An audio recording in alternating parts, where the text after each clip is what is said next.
In these parashiyos of Shmos that we are reading, we have learned of the incredible, overwhelming circumstances of our ancestors in Egypt. From the beginning of Chumash Shmos, we saw the overwhelming nature of their barbaric circumstances, the oppressive labor, the torture, the throwing of the babies into the dehumanization of the Jew. And now, of course, in last week's parasha, this week's parasha, and to next week's parasha, Moshe Rabbeinu comes on the scene as the ambassador of God, ushering in the period of emancipation, the period of freedom, which ultimately culminates with Yetziat Mitzrayim, the exodus from Egypt. But before Moshe Rabbeinu comes and faces down Pharaoh, before his interactions with the tyrannical leader of Egypt, HaKadosh Baruch Hu engages Moshe. And there's an incredible conversation that occurs. The Torah says this is the beginning of Parsha Shmos, Perek Gimel, 3rd chapter. Vayomer Hashem says to Moshe, Ra'o ra'isi es ani ami asher b'Mitzrayim. I have seen the affliction of my people in Egypt. V'ez tzakasam shamati mitnei noksav, and I've heard their cries because of the taskmasters, ki yadati es machavav, for I know their suffering. And the Svarim point out something amazing. The wording here is strange. Hashem says to Moshe, Ra'o ra'isi. I mean Ra'o ra'isi. If you translate that into English, it's I've seen, I have seen.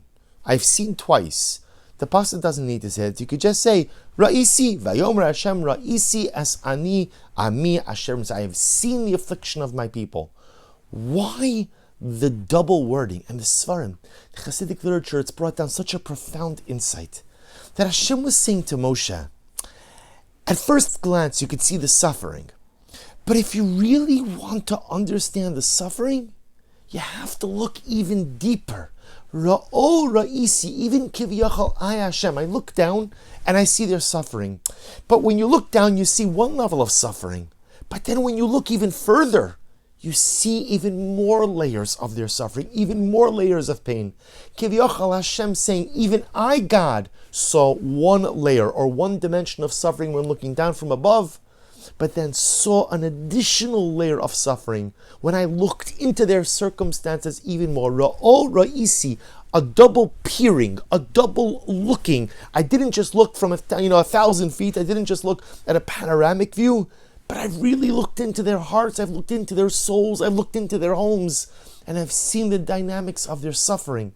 And it struck me as such an incredible idea, because here you have HaKadosh Baruch Hu saying to Moshe, even I, God, kiviyachal, whatever this means, but even I, God, I could look at the suffering on a superficial level, or I could look deeper into it and understand the true dynamics and multiple layers of their difficult circumstances. And I think this teaches us an incredible lesson. A lot of times in life we see things and we think that when we look at something, we've got it all figured out. Right? I interact with a person for a little bit of time. They speak a certain way, they dress a certain way, they present a certain way. I've got them all figured out. I've got them all figured out. And then sometimes again, we find out that there's more to the story and that we were wrong.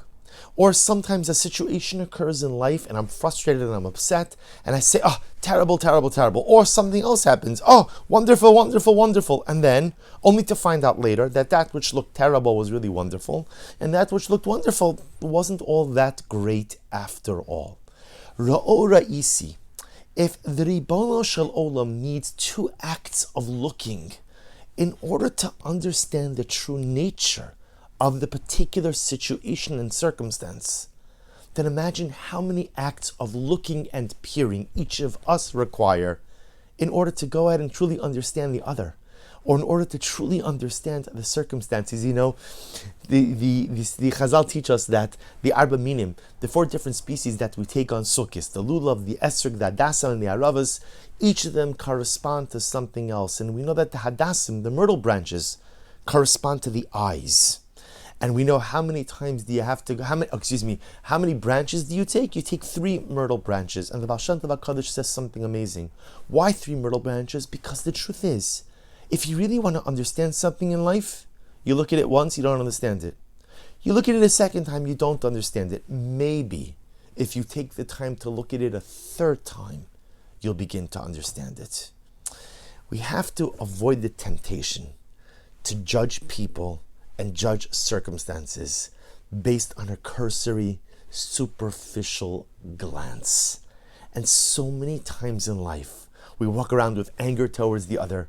We walk around with frustration towards life simply because we've sized things up with one quick panoramic view. And the Ribbon Shalom tells Moshe Rabbeinu, Ra'o Ra'isi, I am God. But even me, it took 2 glances to truly understand the enormity of their suffering. Let's take a little bit more time to look.